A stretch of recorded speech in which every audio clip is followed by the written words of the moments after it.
Hi friends, ఈరోజు మనం ఒక simple recipe capsicum egg fry ఎలా తయారు చేసుకోవాలో చూద్దాము. దానికి కావాల్సిన పదార్థాలు ఒక 3 గుడ్లు తీసుకోండి. 3 కాదు, మీకు ఎన్ని కావాలంటే అన్ని తీసుకోవచ్చు. ఒక 1/4 కిలో క్యాప్సికమ్ ముక్కలు సన్నగా తరిగి పెట్టుకోండి. చాలా సన్నగా, మనకి ఎంత సన్నగా తరిగి పెట్టుకుంటే అంత టేస్టీగా ఉంటుంది. ఉల్లిపాయలు కూడా ఒక 2 తీసుకొని ఇలా సన్నగా తరిగి పెట్టుకోండి, పెద్దవి.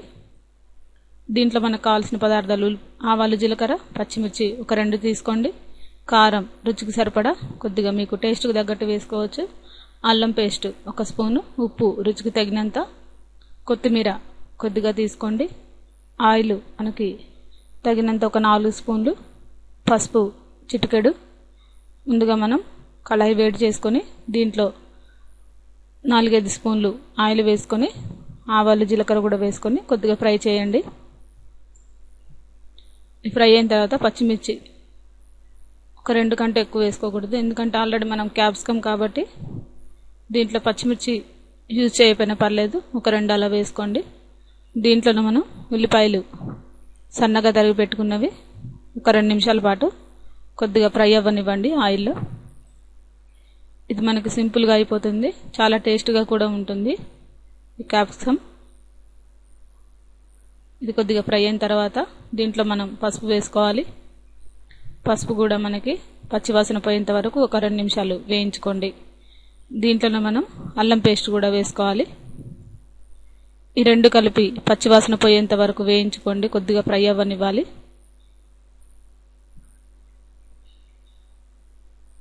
ఇది ఫ్రై అయిన తర్వాత మనం దీంట్లోనే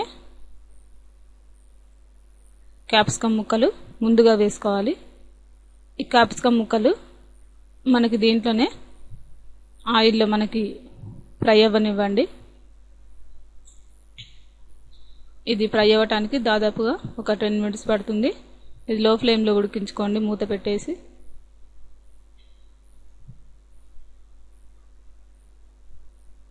ఇప్పుడు మనకి ఇది ఫ్రై అయిపోయింది. ఇలా దగ్గర పడిన తర్వాత దీంట్లో మనం కారం రుచికి సరిపడినంత వేసుకోండి. మీకు కారం ఎంత కావాలో అంత వేసుకోవచ్చు. ఎక్కువ కావాలనుకున్న వాళ్ళు ఎక్కువ వేసుకోవచ్చు, లైట్గా తినే వాళ్ళు కొద్దిగా వేసుకోవచ్చు. ఇది కూడా ఫ్రై అయిపోయింది ఆయిల్లోనే. ఈ విధంగా దగ్గరికి పడిన తర్వాత మనకి క్యాప్సికమ్ ఫ్రై అయినట్టు కూడా తెలుస్తుంది. దీంట్లో మనం ఇప్పుడు కోడిగుడ్లని ఈ విధంగా కొట్టి వేసుకోండి. ఉడికించి కూడా వేసుకోవచ్చు కావాల్సిన వాళ్ళు. ఈ విధంగా మనకి ఎగ్ ఫ్రై లాగా చేసుకుంటున్నాం కాబట్టి ఈ విధంగా చేసుకోవాలి. ఈ ఎగ్స్ని ఇలా కొట్టి వేసుకున్న తర్వాత వెంటనే కలపకండి, ఒక 2 నిమిషాలు మూత పెట్టేసి అలా ఉంచేయండి. ఉంచిన తర్వాత మనకి ఇది కొద్దిగా ఉడికినట్టుగా ఉంటుంది.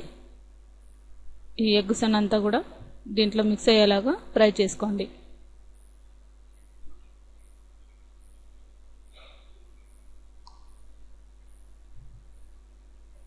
ఈ విధంగా మనకి లో ఫ్లేమ్లోనే, ఇది ఎగ్ కాబట్టి త్వరగా మాడుతుంది. ఈ ఎగ్ వేసిన వెంటనే లో ఫ్లేమ్లో కలుపుతూ ఉండాలి. ఇప్పుడు మనకి ఇది ఆల్మోస్ట్గా రెడీ అయిపోయింది. దీంట్లో మనం చివరగా కొత్తిమీర వేసుకుంటే మనకి ఈ క్యాప్సికమ్ ఎగ్ ఫ్రై రెడీ అయినట్టే. ఇది రోటీలో కానీ రైస్లో కానీ చాలా బాగుంటుంది.